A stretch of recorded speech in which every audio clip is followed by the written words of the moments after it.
반갑습니다. 한양사이버대학교 실버산업학과와 노인복지요양학과의 학과장을 맡고 있는 김신영 교수입니다. 저희가 이거 사실 처음 시도해보는 과제입니다. 학과 특강을 실시간으로 유튜브 송출이 되고 있습니다. 지금 오늘 모신 분은 그 아크 시니어 케어의 김춘추 본부장님이시고요. 업계에서 이 요양시설 관련 업계에서 굉장히 훌륭한 평판을 가지고 계신 분이어서 저희가 어렵게 모셨습니다. 오늘 특강의 주제는 요양시설의 ABC.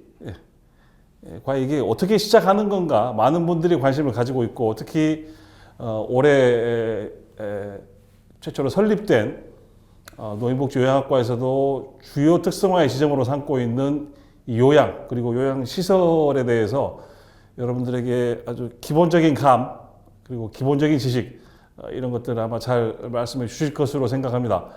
앞으로 강의 시간 1시간 동안 강의를 진행하실 텐데, 제가 강의 시간을 뺏을 일은 없을 것 같고요. 바로 우리 김춘추 본부장님 모셔서 강의 듣도록 하겠습니다. 예, 저는 나가겠습니다. 네, 안녕하세요. 네, 반갑습니다. 저는 김춘추라고 합니다. 네, 요양에다가 김춘추라고 하니까 뭔가 좀 어울리지 않습니까? 네, 제가 오늘 저희 아크 시니어 케어는 저희가 요양 관련된 테크를 개발하면서 직영점, 가맹점들한테 그 테크를 활용을 해서 저 요양 서비스 표준화를 지향하고 있는 기업입니다. 그래서 저희가 이 한양사이버대를 위해서 저희가 요양시설을 첫걸음을 어떻게 하면 좋겠냐라는 질문을 받아서 고민을 해봤어요. 그래서 요양시설 첫걸음이라고 한다면 우선 뭐부터 하실 것 같으세요? 그래서 인터넷에서 찾아보시지 않을까요? 아니면 지인들한테 물어보시거나, 주변에 보시면 요양기관들이 어르신이 많아짐에 따라 요양기관들도 굉장히 많아지고 있는데, 그렇게 봤을 때 물어볼 곳은 많이 있으실 것 같아요. 주변에 창업하시는 분들도 많고 인터넷 정보도 많고. 근데 어떠세요? 물어보시다 보면 해결이 되셨나요?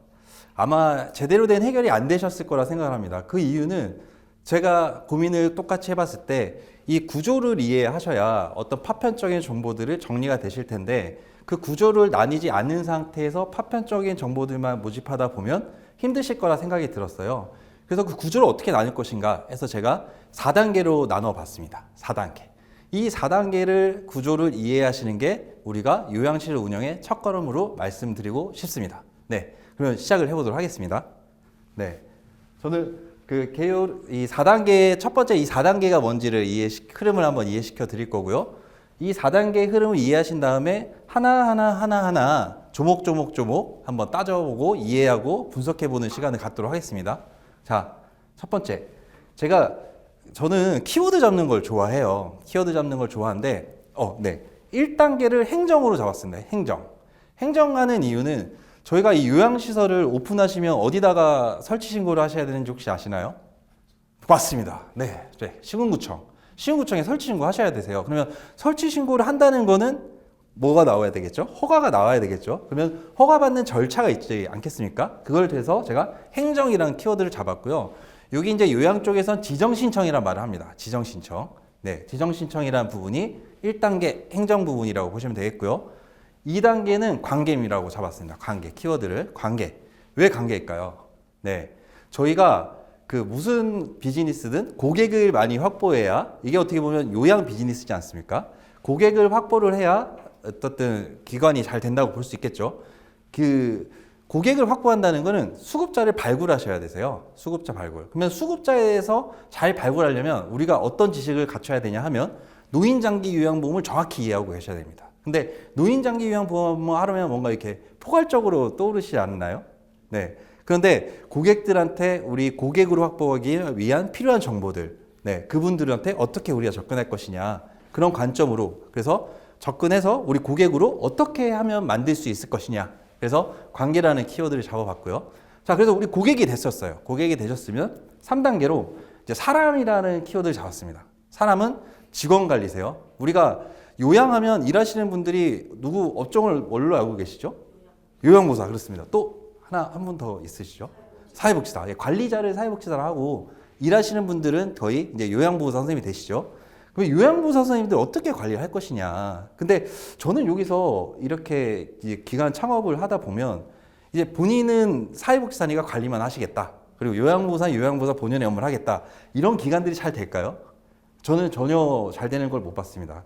요양보호사의 업무도 정확히 알고 그분들의 어떤 고충이라든지 여러 가지를 파악을 하셔야 어떤 관리자로서 그분들 잘 관리하실 수가 있겠죠.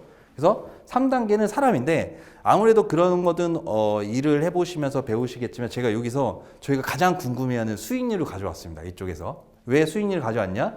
이 분들에 대한 저희가 큰 100%에 대한 매출이 있으면은 대부분 공단에서 87%는 인건비라고 쓰라고 하게 되어 있습니다. 그게 지정 신청에서 그 재무회계의 첫 번째 중요한 규칙이에요. 인건비의 87%는 어디다 쓰라고요? 요양보호사 선생님이나 사회복지사 선생님 인건비로 써라. 이렇게 되어 있습니다. 그래서 직원관리 부분은 요양보호사 선생님이 급여를 어느 정도 저희 현황이 지금 시장이 얼마 정도의 급여가 나가고 있고 그거에 따라서 우리 수익률이 얼마인지 가장 궁금해하시는 부분을 제가 좀 가져왔고요. 자, 4단계로 기록이라고 하면 저희가 기관을 운영하다 보면 이제 그 나라에서 저희가 청구를 해서 돈을 받는 구조거든요. 그러면 나라에서 청구해서 줄 때 그냥 주겠습니까? 네? 그거에 대한 기록이나 증거 서류를 잘 남겨놔야 되겠죠. 그런 부분에 대한 거를 기록이라는 키워드로 가져왔습니다. 그래서 저희가 행정으로 알고 관계로 해서 수급자를 늘리고 사람으로서 직원 관리를 하시면서 기록으로 남기면 되는 사업이 저희 요양시설의 첫걸음이라고 보시면 되시겠습니다. 네, 좋습니다. 자, 1단계 행정, 지정갱신에 대해서 이제 파악을 해보도록 할게요. 네. 자, 지정신청이란 뭐냐면 개인이나 법인이 운영하는 노인장기 요양기관이 노인장기 급여를 제공할 수 있는 공식기관으로 인정하는 행정 절차라고 보시면 됩니다. 그러니까 인정을 받아야 된다는 거죠. 그래서 그냥 센터를 여는 것이 아니라 국가 제도 안으로 들어온다라고 생각하시면 좋겠습니다. 그리고 노인장기 요양보험은 비과사업이란 말 혹시 아세요? 비과사업? 네, 비과사업. 네. 영리 사업은 들어보셨나요? 네, 비영리 사업은 들어보셨죠? 네. 근데 저희는 또 특별하게 비과 사업입니다. 비과 사업. 비과 사업은 어렵게 생각하지 마시고요. 면세 사업인데 이제 부가세만 안 낸다 생각하시면 될 것 같아요. 저희가 어떤 사업을 하면 10% 부가세를 내잖아요. 근데 노인 장기 요양에 관련된 매출을 내서 그에 대한 세금을 부가세를 내지 않는 사업이다라고 생각하시면 됩니다. 그래서 저희는 그 개인 사업자를 내시게 되면은 그 세금 안 내는 그 사업장을 받게 돼 있으세요. 그래서 그 부분을 이해하시면 되겠고요. 그래서 면세 사업자지만 공공성을 가진 영리 사업이다. 이해하시면 좋겠습니다. 자, 넘어가서요. 보시면은 제가 이렇게 표를 가져왔는데 이 밑에 부분은 준비해야 될 서류라고 보시면 되겠고요. 요 위에 부분은 이제 절차라고 보시면 될 것 같습니다. 처음에 저희가 창업을 하신다. 아까 저희 광진구에서 창업을 준비하신다는 분이 있으셨는데 그 예를 들어서요. 광진구청으로 갑니다. 광진구청으로 갈 때 주무관한테 연락을 하셔서 내가 창업하고 싶습니다 하면 이 기타 서류를 가지고 오라고 안내를 받으실 거예요. 기타 서류를 요걸 준비하십니다. 자, 여기 사업계획서와 운영규정, 급여 제공 지침, 예산서, 근로자의 관련 서류, 계약서라든지 자격증이라든지 그리고 대표자의 관련 서류, 이게 제가 큰 꼭지만 잡았는데요. 이 안에 디테일은 제가 또 한 번 다뤘습니다. 1번부터 6번까지의 서류를 준비를 하셔야 됩니다. 딱 보는 순간 숨막힘이 있지 않으세요? 아, 운영규정 뭐 해야 되지? 급여정지심 뭐야? 용어 자체도 서툰데 창업도 아직 않은 시점에 이런 거 다 준비해 오라고 합니다. 네. 그래서 요 서류를 갖다 내셨어요. 서류 접수를 했어요. 그러면은 서류 접수로 끝나는 게 아닙니다. 이제 심층 면접을 합니다. 심층 면접. 심층 면접이란 뭘까요? 저희 면접하면 묻고 답하시는 거 있잖아요. 묻고 답하심이 있다고 보시면 되겠고요. 면접을 하시게 되고 그 다음에 면접에서 통과하시게 되면은 필증이란 걸 발부받으세요. 이거는 뭐 승인됐다는 절차로 보시면 되는데 이 필증이 발부가 되십니다. 이게 절차라고 보시면 되겠고요. 여기서 오케이 됐다면 이제 필증이라는 이 증서를 받기 위해서 저희가 이런 행위를 하는 거고요. 발급을 받으셨으면 이제 세무서로 가세요. 세무서를 가면 저희가 이제 필증이랑 임대차 계약서 그리고 대표자 신분증 이 세 가지를 가지고 아까 제가 비과 사업이라고 했죠. 그러니까 비과 사업은 고유번호증으로 나옵니다. 고유번호증. 세금을 내지 않기 때문에 고유번호증 나오는데 법인 등록자는 법인 사업자는 법인 외에 법인이 목적이 있으면 방문 요양 사업도 할 수 있고 다른 영리 사업도 할 수가 있잖아요. 그러니까 사업자 등록증 나옵니다. 대신에 사업 법인으로 운영을 하시려면 법인에다가 사업 종목에 요양시설, 뭐 영리시설 해서 세무회계라는 재무회계를 잘 분리해서 관리를 하셔야겠죠. 통장 관리를 따로. 그래서 법인은 사업자 등록증이 나옵니다. 저희는 이제 법인이고 아마 개인으로 하시게 되면은 고유번호증을 발급을 받으실 거예요. 그렇게 된다고 보시면 되겠고, 그 다음 세무서에 가서 이제 저희가 목적이 받으시면은 이제 요 두 가지를 받는다고 말씀드렸죠. 고유번호증과 이 사업자 등록증, 법인이면 사업자 등록증, 개인이면 고유번호증. 그래서 받으신 다음에 이 이제 사업자 등록증이나 대표자 신분증하고 기관명의 통장하고 요 고유번호증을 가지고 가시면은 현황통보서랑 기간인증서 발급을 되는데, 이게 그냥 용어가 어려우시니까 딱 두 가지로 정리해 드리면요.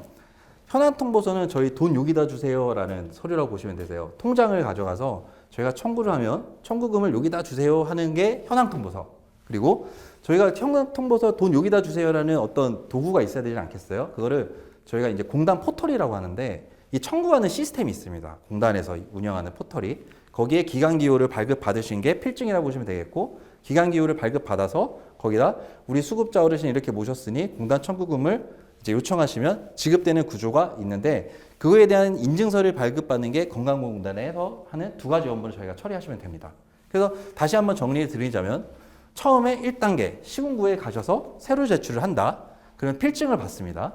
필증을 받은 걸 가지고 임대차 계약서와 필증이랑 개인 신분증을 가지시고 세무서로 가시면 이제 사업자 등록증을 발급 받으시는 거고요. 고유번호증하고 그걸 가지고 들어가시면 통장을 여기다 주세요라는 현황통보서와 그 다음에 이 청구할 수 있는 사이트를 포털에 들어갈 수 있는 인증서를 발급 받으시는 게 세팅 작업이라고 보시면 됩니다. 그러면 딱 보시면 다른 건 알겠어. 근데 이 부분이 어려우실 것 같지 않으세요? 이걸 왜 어렵게 할까요? 이 부분을? 이유는 지금 기간이 많이 있습니다. 이 방문 요양 기간들이 많으니까 준비되어 있지 않는 기간들은 설치 신고를 하지 않겠다는 목적이 있습니다. 그래서 이 부분에 대한 준비를 잘 해가시는 게 제일 중요합니다. 네. 그래서 이 부분에 대한 부분을 제가 좀 자세히 좀 가져왔는데요.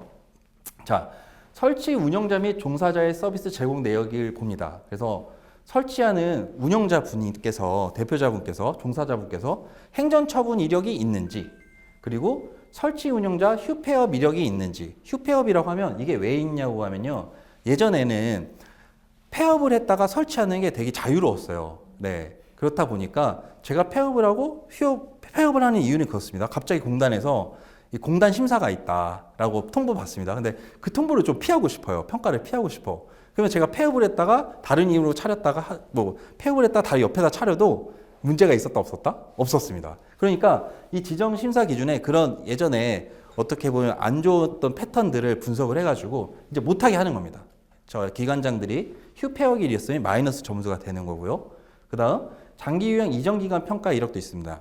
3년마다 기관이 평가를 받는데 A, B, C, D, E 등급으로 나뉘거든요. 근데 2등급 같이 기관의 점수를 잘 못 받았다. 운영을 잘 못하는 기관이라는 인증이 있으면 그때 대표자다 하면 설치 운영 시에 이런 마이너스 점수를 받게 되시는 거죠. 그다음 두 번째, 서비스 제공 계획의 충실성인데요. 운영 규정은 제가 이런 거라고 보시면 되세요. 우리가 기관 운영을 앞으로 A부터 Z까지 어떻게 하겠다.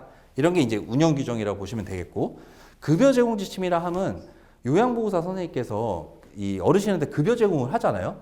거기에 대한 지침들이 있습니다. 12가지 지침들이 있어요. 어떻게 보면 종사자 윤리 지침이라든지 욕창 예방에 대해서 관리하려면 어떤 지침을 해야 되는지, 그리고 어르신 요양사 선생님이 관절을 갑자기 팍 어려운 데서 딱 드시면 허리가 아프실 수 있잖아요. 무거운 거 드실 때 굽혔다가 이렇게 일어서라 라는 어떤 관절에 대한 예방 지침이라든지, 요양보호사 선생님들이 근무를 하실 때 꼭 아셔야 될 12개 지침들이 있는데, 그 지침들을 이미 서비스 제공할 때 대표자로서 알고 있느냐라고 묻는 거예요.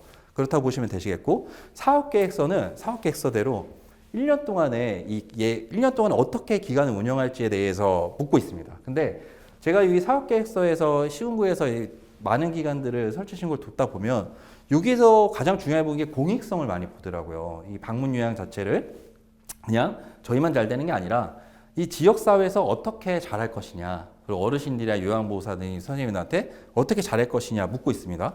그렇고 이거에 대한 근거는 항상 시군구라든지 이런 거는 근거가 있습니다. 근거가 있는데 노인복지법 시행규칙 별표 50에 따라 적정하게 마련하라고 되어 있습니다. 네, 그렇다고 보시면 되겠고요. 그 다음 직원 교육 계획도 수립을 해야 됩니다.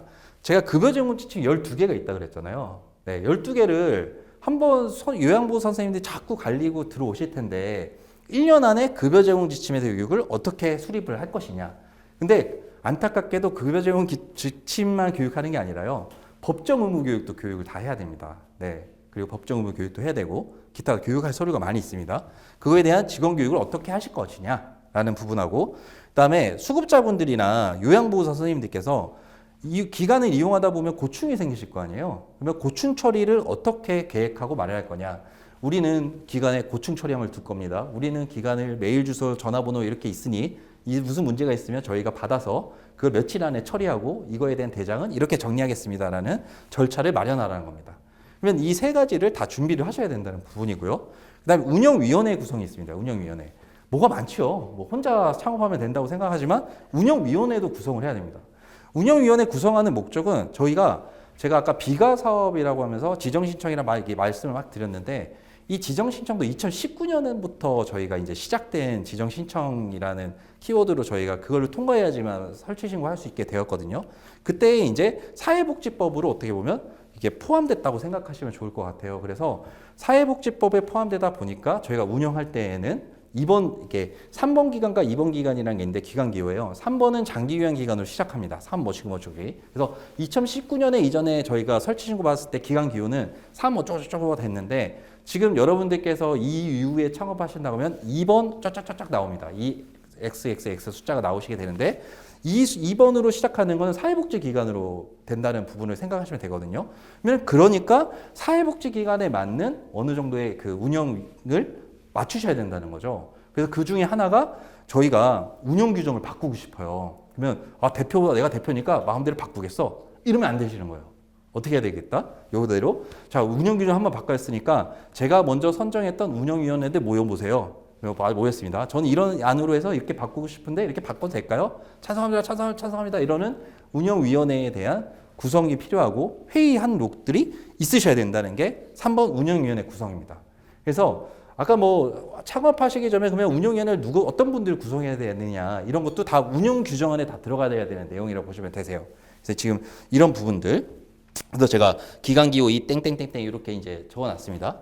그다음 밑에는 재무회계에 맞는 예산 수립이라고 했는데 이 재무회계라는 게 관항목이 있어요. 관항목이 있는데 돈을 그 관항목에 맞춰서만 써야 됩니다. 저희가 왜냐고요? 사회복지법에 저희가 포함되기 때문에 장기 요양 기간은 세입은 이걸로만 하고 세출은 이걸로만 하세요라고 딱 되어 있어요. 네. 그리고 아까 말씀드린 대로 세출에 있어서는 인건비를 87%는 꼭 써야 되는 게 재무회계에서 가장 중요한 부분입니다. 그래서 나머지 13%로 나머지를 어떻게 쓸 것이냐를 편성해서 그의 적정성을 보는 게 중요한 부분입니다. 그래서 제가 인건비 비율이 중요하기 때문에 여기 딱 넣고요. 관항목에 맞춰서 써야 되고 그거에 대해서 회계 정리를 하는 게 이 중요하다. 지정심사에서. 그래서 심사를 하게 되면 재무회계에 대해서 아십니까? 재무회계 관항목 어떻게 쓰실 거예요? 앞으로 1년에 예산 어떻게 하시고 그 목은 뭡니까? 이런 것들 준비하셔야 된다는 거죠.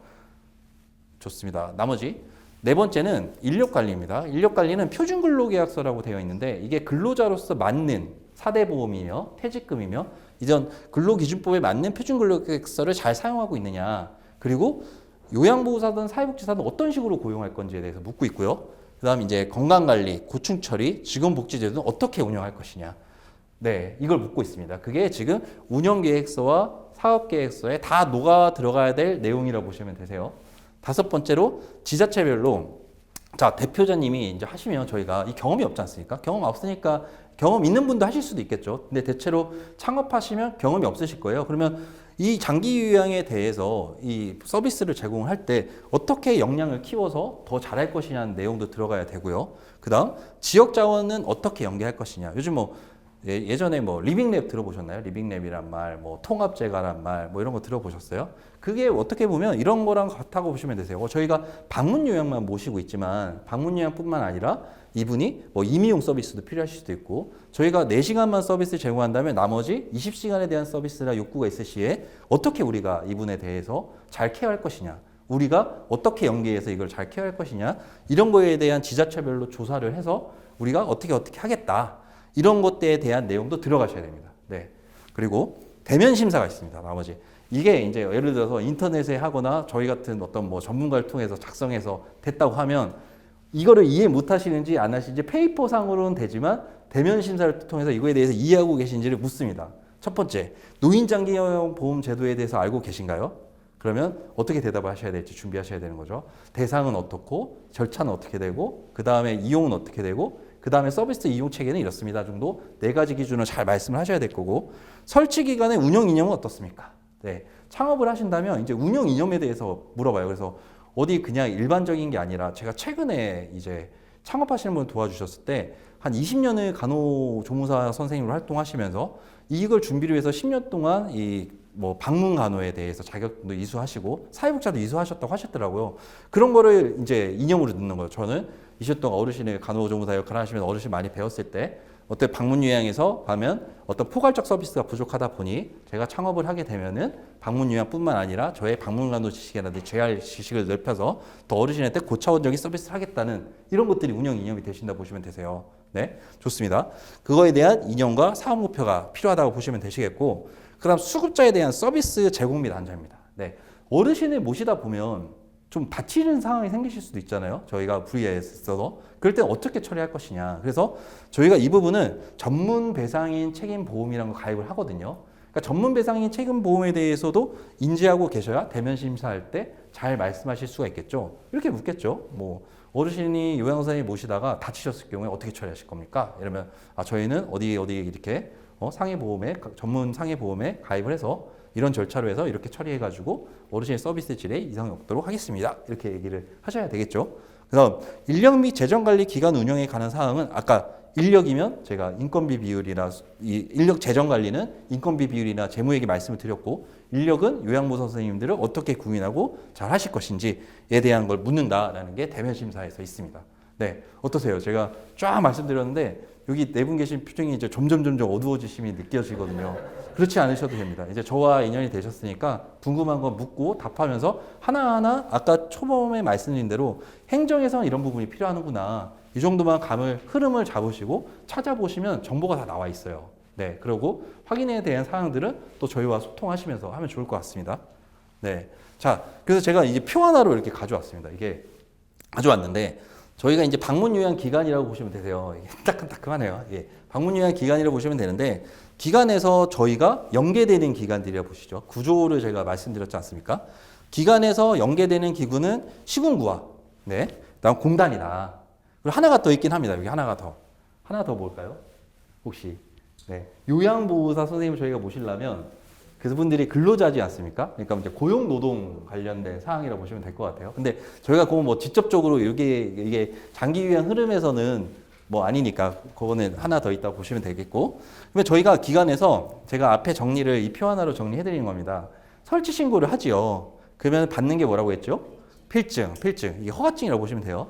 그 다음에 저희가 필증을 하고 나면은 기관에서 이제 운영을 하십니다. 운영을 하시는데 거기서 인력 등록이라는 거를 희망이음이라는 프로그램이 있어요. 이게 아까 제가 공단은 뭐 포털이라는 용어를 썼는데 노인장기요양 보험 들어가시면은 그 홈페이지에 그게 있거든요. 근데 여기 보시면은 시군구에는 희망이음이라는 것가 있습니다. 이게 같은 이렇게 어떻게 보면 소통 도구라고 보시면 될 것 같아요. 그래서 희망이음을 통해서 인력 등록을 한다. 그러니까 인력 등록이라면 요양보호사 선생님이 저희에 근무 시작합니다. 이런 거를 어디다 등록한다고요? 희망이음을 통해서 시군구에다 등록을 하는 겁니다.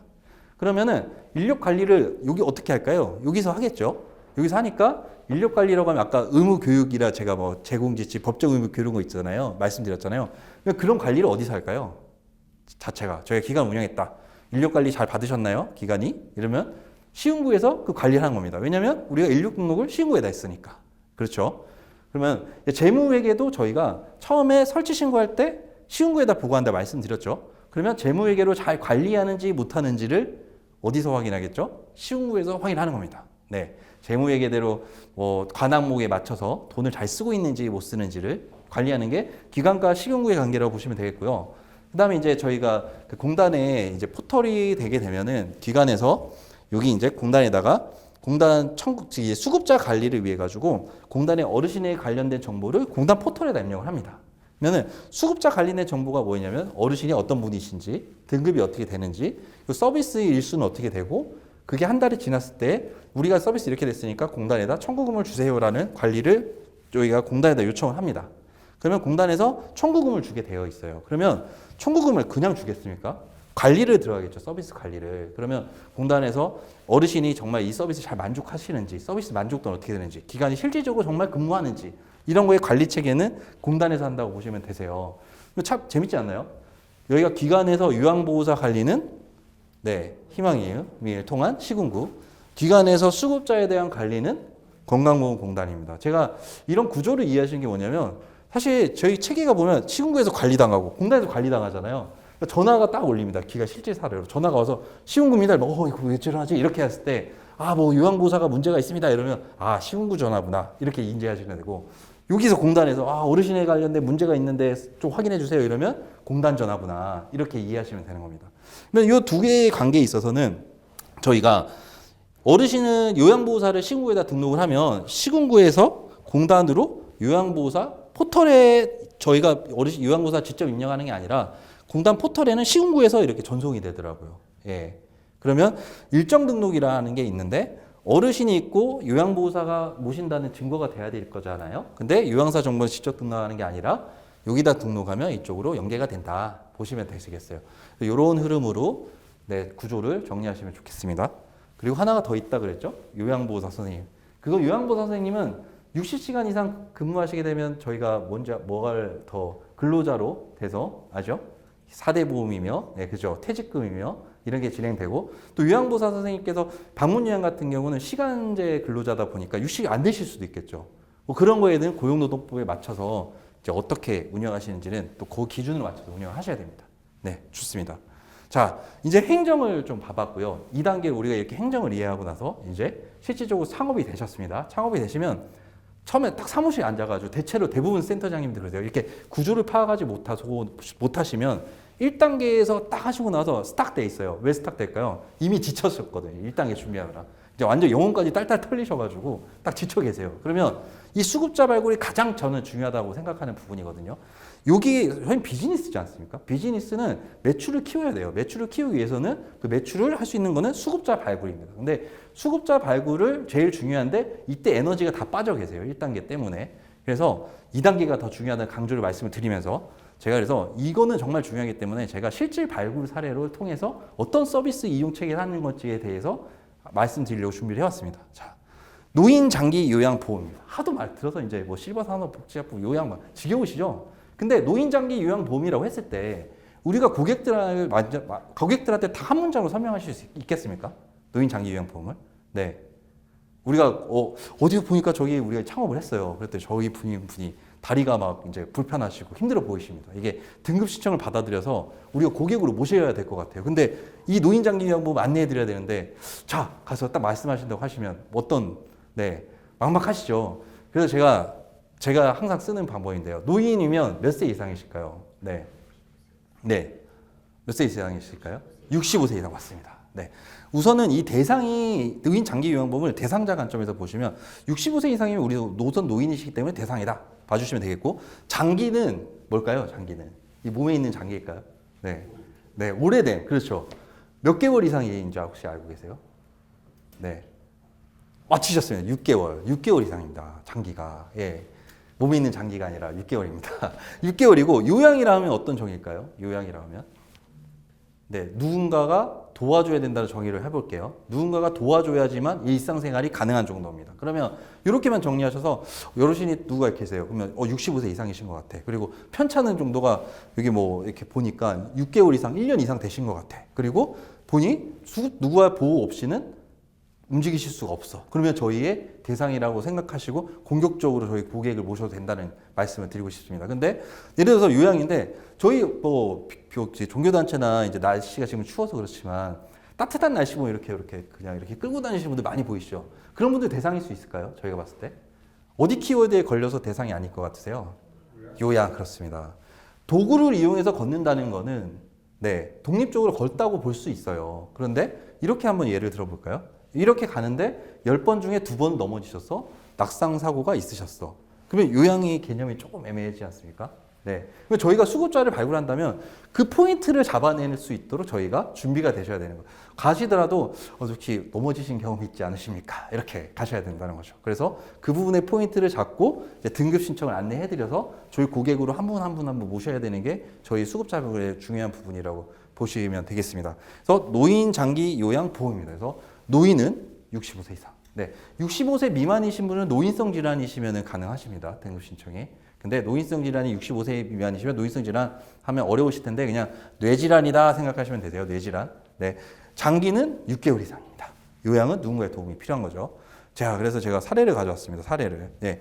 참 저는 사례를 좋아해요. 제가 이렇게 열심히 했다는 거 티도 내고. 네. 지금 보시면 저희 복지사분이 하신 건데 여기 오른쪽에 보면 깁스를 하고 계세요. 깁스를 하고 계시고 휠체어 앉아 계시죠. 이런 분들 딱 보면 등급이 나오실 것 같으세요? 안 나오실 것 같으세요? 나오실 것 같죠. 근데 신청하셨는데 떨어지셨어요. 이게 저희가 전문가로서 컨설팅 해드려야 되는 부분이거든요.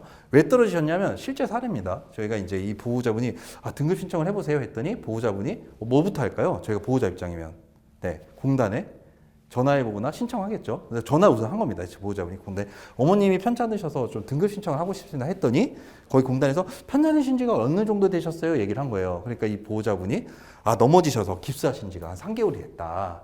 그러면 자 앞에 뭐가 걸릴까요? 그렇죠. 근데 이분은 실질적으로 1년 이상 휠체어 생활을 하셨는데 보호자분들이 이런 지식이 없으시면 저희도 그렇지만 최근의 사건에 대해서만 말씀하시게 돼 있어요. 최근의 사건에 대해서만. 그렇기 때문에 이게 장기적으로 1년 이상 편찮은 정도를 쭉 얘기하시면서 최근에 넘어지서 깁스까지 갔다 하셔야 신청서가 받고 장기 인증 신청이 진행이 된다는 거죠. 그래서 아까 그 키워드가 그렇게 중요하다는 부분을 말씀을 드린 거고요. 그리고 저희가 이 요양 쪽을 한다면 치매 어르신을 뵈신 적 있나요? 치매 어르신 보신 적 있으세요? 혹시? 치매 어르신은 그 익숙한 환경에서 이제 좀 경증, 중증 뭐 있지만 경증 어르신들 같은 평소에 저희가 보면 모르실 수 있어요. 근데 자세히 보면 어떤 우울 증세라든지 이상 행동이라든지 망상인식 보이는데 외부에 어떤 사람이 딱 나타나서 그분을 딱 뵀을 때 그 경증 어르신들이 치매 증상을 금방 파악할 수 있을까요?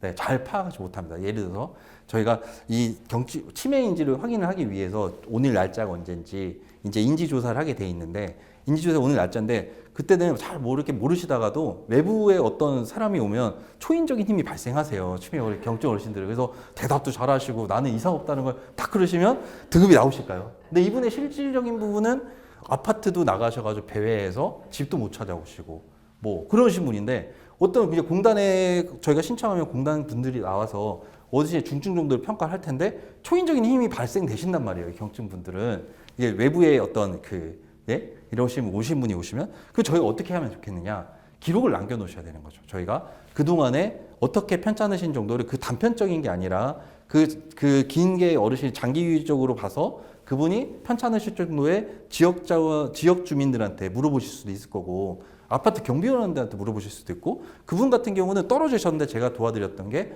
경찰 신고 이력이 있으셨어요. 그래서 경찰 신고 이력 같은 것들도 공단에서 요청하는 서류는 아니지만 그분들이 잘 평가하실 수 있게 준비해드리는 이런 준비가 필요함이 이제 기관 운영자로서의 마음가짐이라고 보시면 될 것 같습니다. 네. 그래서 제가 순수하게 설명을 드렸는데요.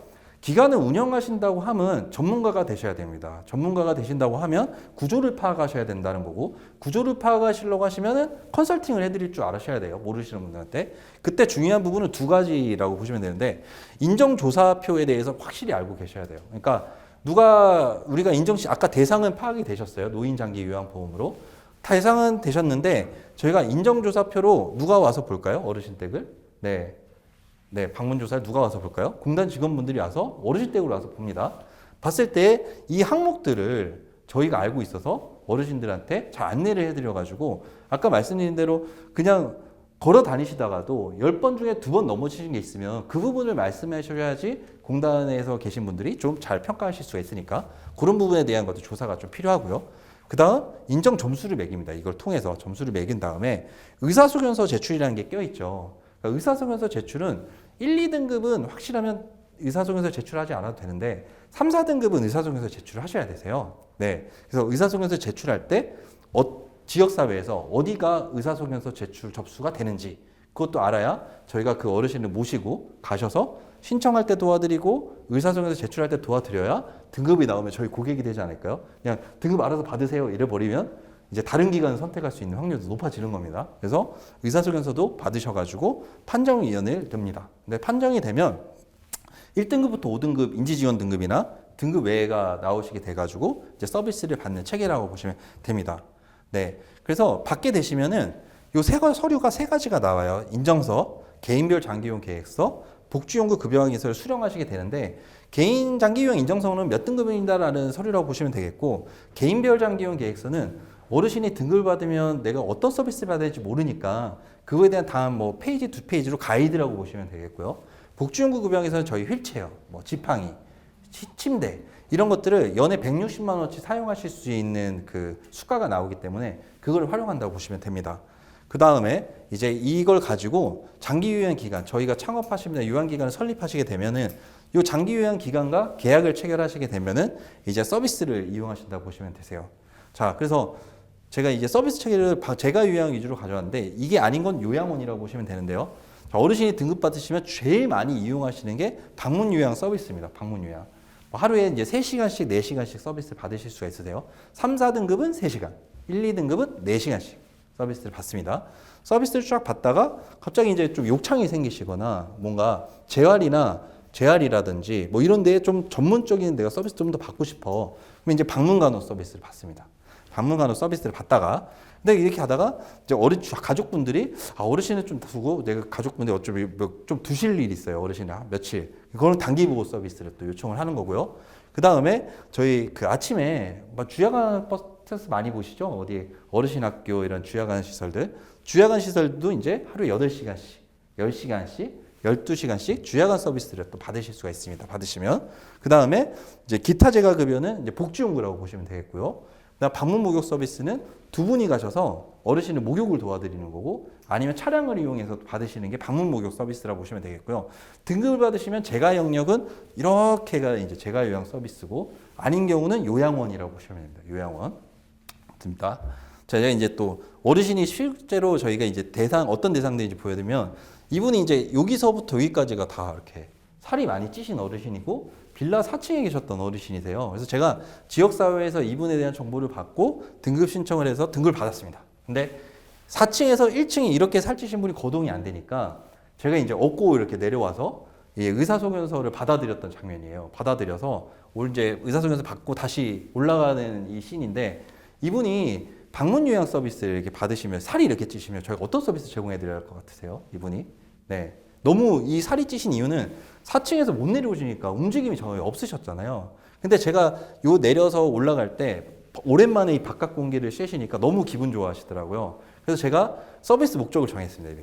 건강을 찾으셔서 주야간목으로 가자. 이렇게 건강을 찾기 위해서 방문 요양 서비스 받으시면서 식사 관리도 하고 그 안에서 운동 관리를 해가지고 몸을 좋게 만들어서 데이케어에 내려가실 수 있는 건강을 하자. 이런 삶의 목적을 저희가 같이 잡고 진행을 했습니다. 그러다 보니 진짜 주야간 가셔가지고 서비스 잘 이용하셨어요. 이렇게 나오시고 활동하고 싶은 분들은 데이케어 센터에 맞을 수가 있고요. 그리고 여기 이제 요 어르신들 같은 경우는 요 앞에 있는 게 뒷모습이지만 이 사례로 여기가 이제 어머님이고 이분이 이제 아드님이셨는데 아드님이 중증 치매셨어요. 그래서 이제 거의 막 이빨도 거의 다 손상되고 갔을 때 이제 집에 대소변 처리도 안 돼 있는 소유자 65세가 안 되시는 노인성 질환이셨어요. 그런 분인데 이 노모가 또 이제 그 암 질환이 있으셔가지고 케어가 잘 안 됐던 분이십니다. 근데 항상 어떤 그 아드님이 돌아가시기 위해서 본인이 잘 지키겠다는 의미로 잘 계셨는데 이런 분들은 이 어머님이 케어하실 수가 없잖아요. 24시간 케어가 되겠습니까? 그래서 이분은 이제 등급을 도와드려서 2등급이 나와가지고 요양원으로 안내를 해드렸던 케이스입니다. 이렇게 24시간이라든지 가족이 케어가 안 될 경우에는 요양원으로 좀 서비스 체계가 가야 된다 보시면 되겠고요. 여기 이제 계시니까 여기 저희 가족이 아닙니다. 이렇게 보시면 같이 닮았다고들 많이 하시는데 여기 이제 할아버님이신데 대략 몇 세 같아 보이세요? 대략? 네. 75세, 100세가 넘으신 어르신이에요. 예. 제가 요 사진 때가 105세 정도셨을 텐데 건강의 이유는 이런 이유이기 때문에 제가 사례를 가져왔는데요. 제가 가서 도와드리면 항상 운동을 같은 시간에 운동하시고 같은 시간에 드시고 같은 시간에 목욕하시고 연세가 드실수록 규칙적인 생활을 하시면서 그 리듬이 되게 이분한테 굉장히 중요하셨어요.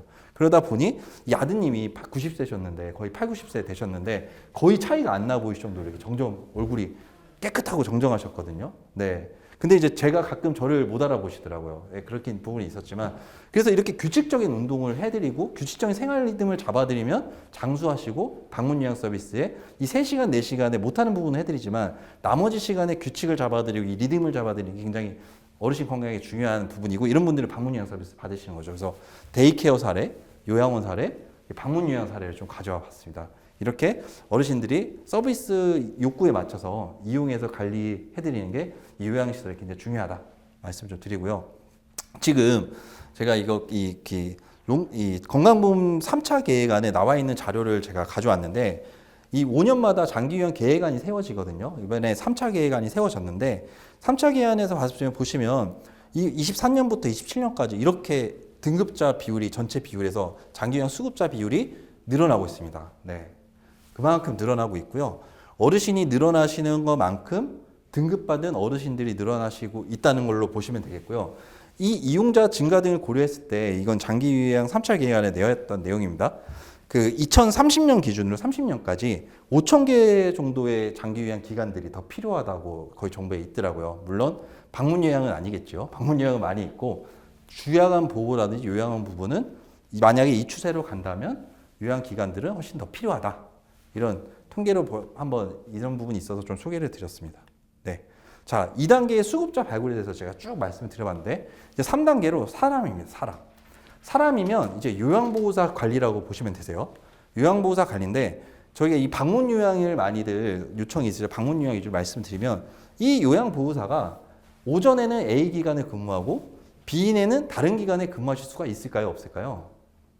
네, 있습니다. 네, 있습니다. 그런 부분을 보시면 오전에는 A 기관에 근무하고 B에는 다른 기관에 근무하실 수 있는 구조다. 그렇다 그리고요. 두 번째로는 수급자 보호자가 저희가 기관 운영해요. 그러면 저희가 100명을 관리하고 있습니다. 어르신을. 한 50명을 관리하고 있습니다. 50명을 관리하면 50명이 요양보호사에 쫙 나가서 근무를 하시겠죠. 저희가 매일 모니터링이 될까요? 모니터링이 매일 될까요? 네. 고작 저희가 이제 공단에서 요구하는 월에 한 번씩 가서 어르신 잘 계시 봐라. 이런 정도거든요. 그걸로 봤을 때 수급자 보호자와 밀착한 관계는 누굽니까? 네. 누구십니까? 요양보호사 선생님 거죠. 예. 이런 데서 이제 저희가 구조적으로 파악을 하셔야 돼요. 창업하시기 전에. 그러면 누가 저희가 요양보호사 선생님을 야, 이 서비스 이렇게 좀 해주세요. 이렇게 저희가 말할 수 있는 어떤 이게 될 수도 있겠죠. 그런데 수급자 고객이랑 더 밀접한 관계는 저희 관리자 입장일까요? 아니면 직원들 입장일까요? 네, 맞습니다. 그러니까 직원들의 고충도 저희가 잘 해야 되는 상황이다. 라고 보시면 되겠고, 세 번째로 요양보호사라고 해서 전문 인력이라고 하지만 저희가 이게 저도 뭐 이렇게 포털에 이렇게 보면 저희가 개발한 것도 있습니다. 예전에 하다가 좀 여러 트라이를 해봤었는데 요양보호사 정보를 넣었어요. 예를 들어서 저희가 사업을 하고 싶어서 그런 생각도 할 수 있죠. 요양사를 넣었더니 수급자분이 이렇게 이 좋은 요양보호사 선생님이 있으시니까 나 좀 케어해 주세요라는 이런 포털 사이트 제가 예전에 구상한 적이 있었어요. 그런데 요양사 선생님 문제는 정보를 올리고 싶어 할까요? 안 올리고 싶어 할까요? 안 올리고 싶어 하는 겁니다. 그게 이게 시장이랑 다른 거예요. 자기가 일은 하고 있지만 그걸 알리고 싶지 않은 게 있습니다. 저희 시장이. 그래서 요양보호사 선생님이 정보를 올리는 게 아니라 대부분 이제 찾아보면 어르신 정보가 있고 요양보호사 선생님이 지원하는 책이다. 포털이라든지 이렇게 구인을 보면요. 그렇다고 보시면 되겠고요. 자, 60만 명의 자격증 소유자라고 되어 있습니다. 근데 실질적으로 일하시는 분들은 20만 명 채 안 됩니다. 네. 그러니까 부족한 요양보호사 선생님이 부족한 현실이다 보시면 되겠어요. 느껴지십니까? 구인이 얼마나 힘들어지는지. 네. 그러니까 힘든 어르신이 있으면 요양사 선생님 구하기가 어려울 수 있다. 네. 그렇게 보시면 되겠고요.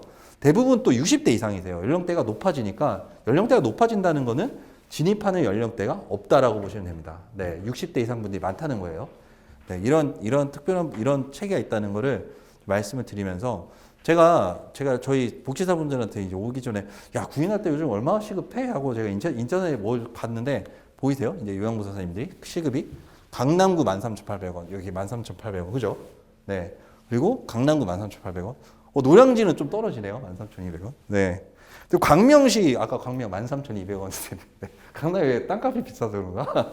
아니, 그건 아니고, 이제 어르신이 이렇게 요양보호사 선생님 구인할까 시급을 주는 거는 이게 방문요양 기준입니다. 이게 기관들 마음으로 드리는 거예요. 그러니까 막 저희가 막 올렸는데 구인이 잘 안 될 것 같아. 그럼 어떻게 해야 될까요? 시급을 더 업 할 수밖에 없지 않을까요? 네, 그러니까 좀 빨리 구해야 되는 것도 또 이럴 수도 있고 또 잘 구해지는 지역은 또 이럴 수도 있고 이게 기간대마다 지역 특성상 다를 수도 있습니다. 네. 그리고 뭐 먼 곳 같은 경우는 또 힘드니까 교통비 지원이 또 될 수도 있고 네, 요양 직원분들이라는 거예요. 저희가 이거에 대한 그 어떻게 보면 직원분들에 맞춰서 급여를 측정한다 보시면 되겠고요. 또 이제 궁금해하시는 부분을 제가 가져와 봤는데 이게 2026년에 이렇게 돼 있는 게 뭐냐면 제가 아까 1, 2등급은 4시간까지 서비스 들어갔다고 했던 말씀 기억나세요? 그래서 1, 2등급의 수가는 7만 원입니다. 7만 원 얘기는 저희가 4시간 서비스 들으면 공단에서 돈을 받는 게 얼마라고요? 7만 원. 네. 그러니까 이제 여기 이제 15%는 본인 부담금이 있긴 합니다. 그러면 180분은 5만 7천 원. 근데 저희가 1, 2등급은 거의 와상 준화상이라고 보시면 되고 요양 서비스를 해서 방문 요양 서비스로 가신다면 3, 4등급이 주 고객이라고 보시면 되세요. 어느 정도 고동 가능한, 네, 누군가의 도움이 필요한 고동 가능한. 그래서 3, 4등급 위주로 말씀을 드리면 이게 수가가 자, 3, 4등급의 수가라는 건 뭐냐면 공단에서 이 금액까지가 이제 인정되는 금액이라고 보시면 되세요. 152만 8천 원까지. 이 이상이 넘으면 어떻게 될까요? 이 돈을 본인 부담이 수급자가 돈을 내셔야 되는 개념입니다. 그래서 자, 수가가 요렇게 보시면 돼요. 5만 7천 원 20원이 3등급 어르신인데 분류가 3이 3등급입니다. 그러면은 요 금액에서 수가를 요 금액을 이렇게 나눠 보면 횟수가 나오게 되겠죠. 26점 뭐뭐뭐가 나오겠죠. 이게 뭐냐? 3시간씩 26일을 3등급 어르신은 이용할 수 있다라고 보시면 되는 거예요. 네. 26등을 이용하면 근데 이거를 제가 하루에 몇 시간씩 근무하신다고 했죠? 3시간. 그러면 26 곱하기 3을 하면 78시간 근무 시간이 나오겠죠. 78시간이 나오면은 저희가 시급을 강남에서 13,800원으로 측정을 했을 때 저희가 이렇게 보는 겁니다. 이제 26회 서비스가 되니까 180분이 들어가면 요거를 곱하면 우리 매출이 잡히는 거예요. 매출이 잡히고 시간하고 시급을 곱하면 뭐가 잡히겠죠? 네. 급여가 잡히겠죠. 급여가. 그래서 급여가 이렇게 잡힌 겁니다. 그러면 급여만 나가는데 제가 60시간이 넘으면은 뭐가 나가죠? 4대 보험. 그죠? 4대 보험이 한 10.05% 정도 돼요. 다 나간다고 쳤을 때. 그러면은 급여에서 10.05% 빼고 퇴직금 적립 12분의 1 적립하고 배상보험은 연에 뭐 이렇게 배상보험이 네, 좀 금액을 이제 제가 좀 높게 잡았네요. 월인데 이게 연에 3만 원이 나가는데 3천 원 정도 잡으면은 한 대략 2만 7천 원, 20만 원 정도 수익이 나오는 거. 20만 원 정도 수익이 한 분에. 근데 3등급이실 때 그러니까 일반 요양 수급자는 좀 좋은 케이스라고 보시면 되겠고 그다음 이제 만약에 시급이 13,200원이면은 시급이 더 올라가시겠죠. 23만 원 뭐 가량이 되고 그다음 4등급이실 때 또 이렇게 다릅니다. 4등급이실 때는 당연히 이 서비스 수가가 낮아지기 때문에 이용 일수가 줄어든다고 보시면 되세요. 네. 이용 일수가 24일로 줄어든다고 보시면 되세요. 근데 또 이게 특징적인 거 한번 보면은 자, 30분일 때 17,000원인데 60분일 때는 34,000원이 돼야 되는 게 아니야? 라고 보실 수 있잖아요. 네? 이 개념으로 간다면. 근데 올라갈수록 어쩌죠? 이게 증가율이 증감하죠. 이게 낮아지죠.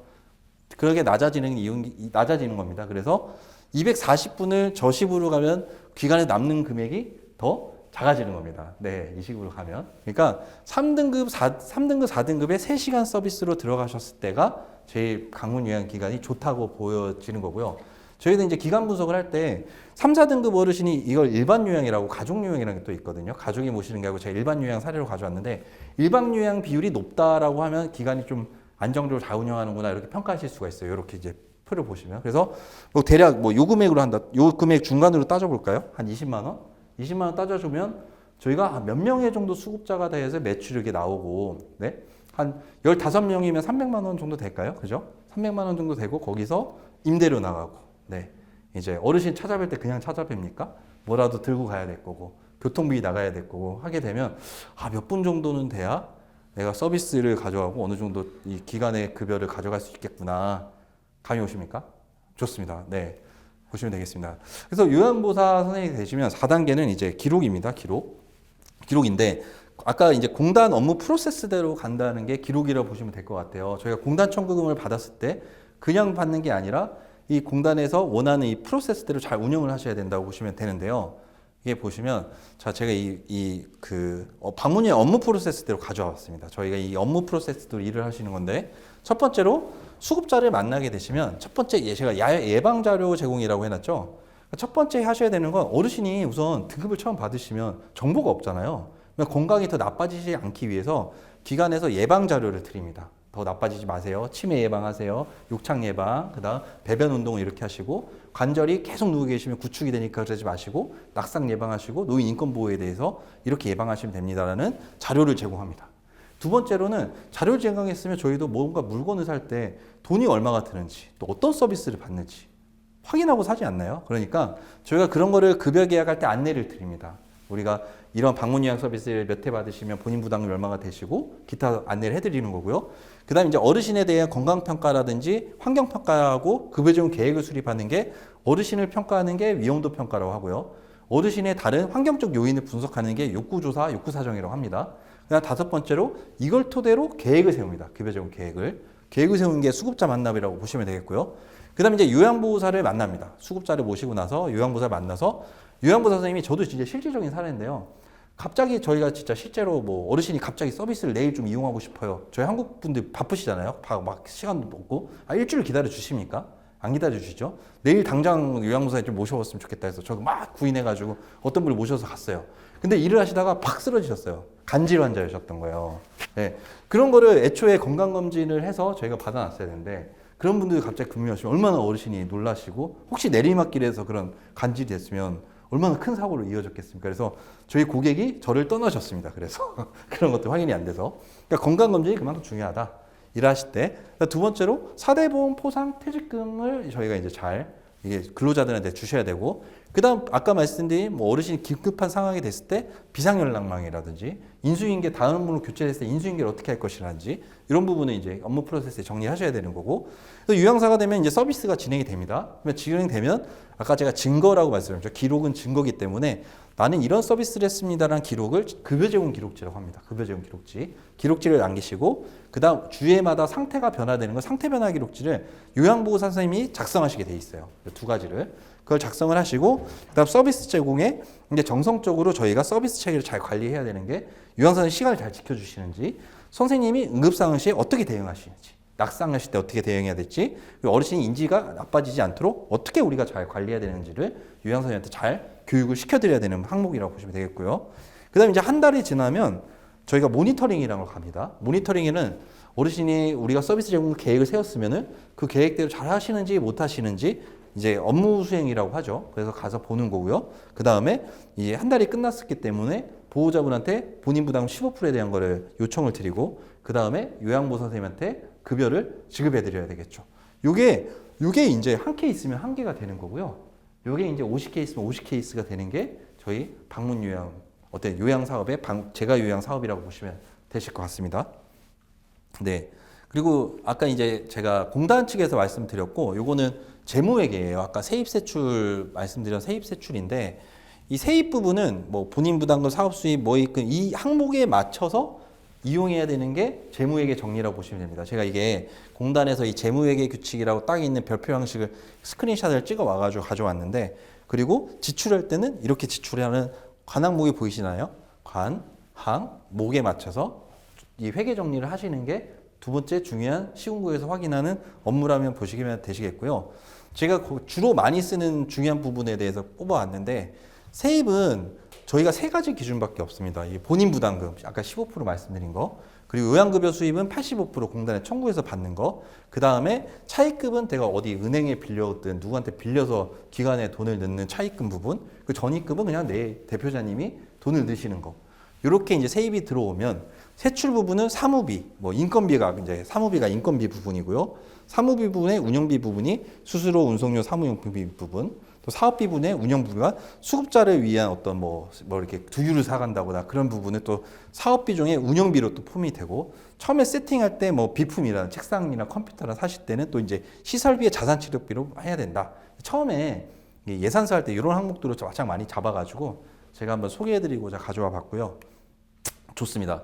이제 제가 마지막 정리를 좀 드릴게요. 제가 쭉 말씀드린 게, 방문 요양이든 요양이든 어떤 요양 비즈니스는 지정으로 시작을 합니다. 지정으로 시작을 하는데, 지정은 이제 지정갱신, 지정신청, 뭐 지정 이런 용어들이 이제 익숙하시면 되겠고요. 지정으로 해서 행정으로 시작을 해가지고 이제 관계로 고객을 확보합니다.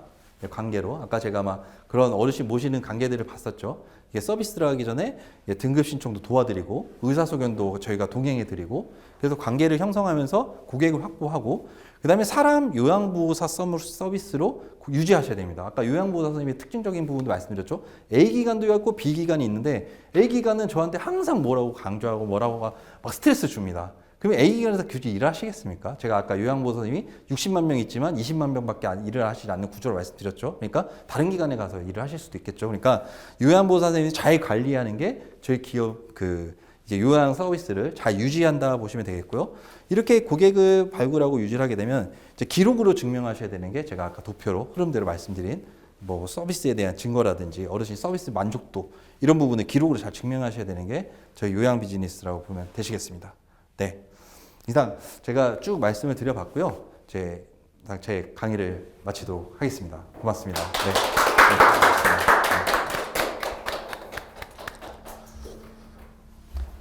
예, 계시죠? 네. 예. 네.